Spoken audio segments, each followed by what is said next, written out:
نحمده ونصلي على رسوله الكريم أما بعد فأعوذ بالله من الشيطان الرجيم بسم الله الرحمن الرحيم رب اشرح لي صدري ويسر لي أمري واحلل عقدة من لساني يفقهوا قولي السلام علیکم ورحمۃ اللہ وبرکاتہ۔ تو آئیے اللہ سبحانہ وتعالیٰ سے بات چیت کا سلسلہ سٹارٹ کرتے ہیں۔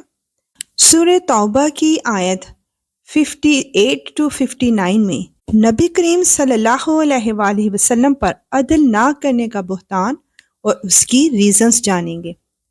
اور انہی منافقین میں وہ بھی ہیں جو صدقات کی تقسیم کے بارے میں آپ کو طعنہ دیتے ہیں، چنانچہ اگر انہیں صدقات میں سے ان کی مرضی کے مطابق دے دیا جائے تو راضی ہو جاتے ہیں، اور اگر ان میں سے انہیں نہ دیا جائے تو ذرا سی دیر میں ناراض ہو جاتے ہیں۔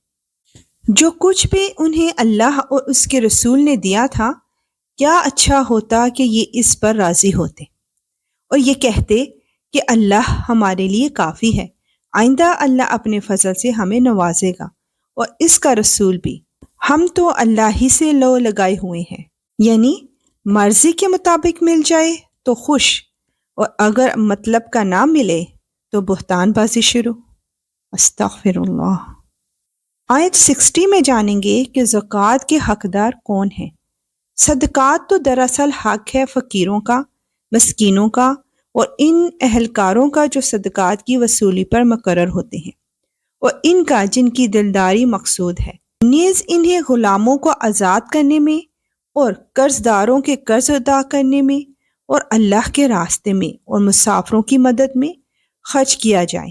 یہ ایک فریضہ ہے اللہ کی طرف سے، اور اللہ علم کا بھی مالک ہے، حکمت کا بھی مالک۔ آیت 61 میں منافقین کی گستاخی اور ان کا انجام بتایا جا رہا ہے، اور انہی منافقین میں وہ لوگ بھی ہیں جو نبی کو دکھ پہنچاتے ہیں اور ان کے بارے میں یہ کہتے ہیں کہ وہ تو سراپا کان ہیں۔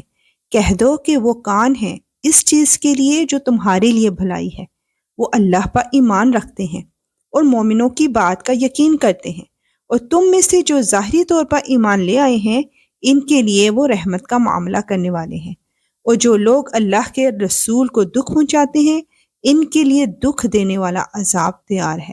آئیے جانتے ہیں آیت 62 to 64 میں کہ منافقین کے لیے ذلت اور رسوائی کیوں۔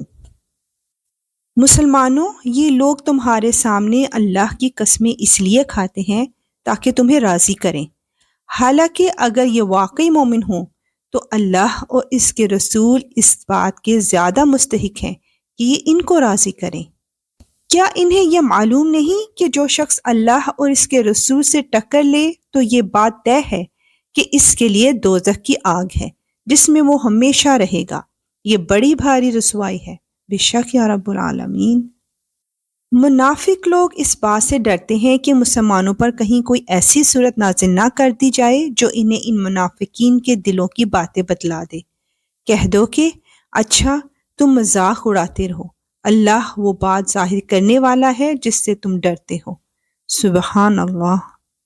آیت 65 to 66 میں ہم جانیں گے کہ کس طرح کا مذاق کفر ہے، اور اگر تم ان سے پوچھو تو یہ یقیناً یوں کہیں گے کہ ہم تو ہنسی مذاق اور دل لگی کر رہے تھے۔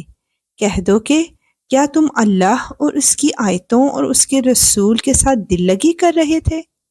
بہانے نہ بناؤ، تم ایمان کا اظہار کرنے کے بعد کفر کے مرتکب ہو چکے ہو۔ اگر ہم تم میں سے ایک گروہ کو معافی دے بھی دیں تو دوسرے گروہ کو ضرور سزا دیں گے کیونکہ وہ مجرم لوگ ہیں۔ یا رب العالمین تو ہمیں ہر طرح کے کفر سے محفوظ فرما۔ آیت 67 to 68 میں جانیں گے کہ منافقین مرد اور عورتوں کا کردار کیا ہے۔ منافق مرد اور منافق عورتیں سب ایک ہی طرح کے ہیں، وہ برائی کی تلقین کرتے ہیں اور بھلائی سے روکتے ہیں اور اپنے ہاتھوں کو بند رکھتے ہیں۔ انہوں نے اللہ کو بھلا دیا ہے تو اللہ نے بھی ان کو بھلا دیا، بلا شبہ یہ منافق بڑے نافرمان ہیں۔ اللہ نے منافق مردوں، منافق عورتوں اور تمام کافروں سے دوزخ کی آگ کا عہد کر رکھا ہے جس میں وہ ہمیشہ رہیں گے، وہی ان کو راس آئے گی۔ اللہ نے ان پر پھٹکار ڈال دی ہے اور ان کے لیے اٹل عذاب ہے۔ اللہم اجرنی من النار، یا رب العالمین تو ہمیں جہنم کے عذاب سے محفوظ فرمانا، بے شک اس کا عذاب چمٹ جانے والا ہے۔ انشاءاللہ ملیں گے نیکسٹ آیات کے ساتھ۔ اب اجازت، وآخر دعوانا ان الحمد للہ رب العالمین۔ سبحانک اللہم وبحمدک، اشہد ان لا الہ الا انت، استغفرک واتوب الیک۔ السلام علیکم ورحمۃ اللہ وبرکاتہ۔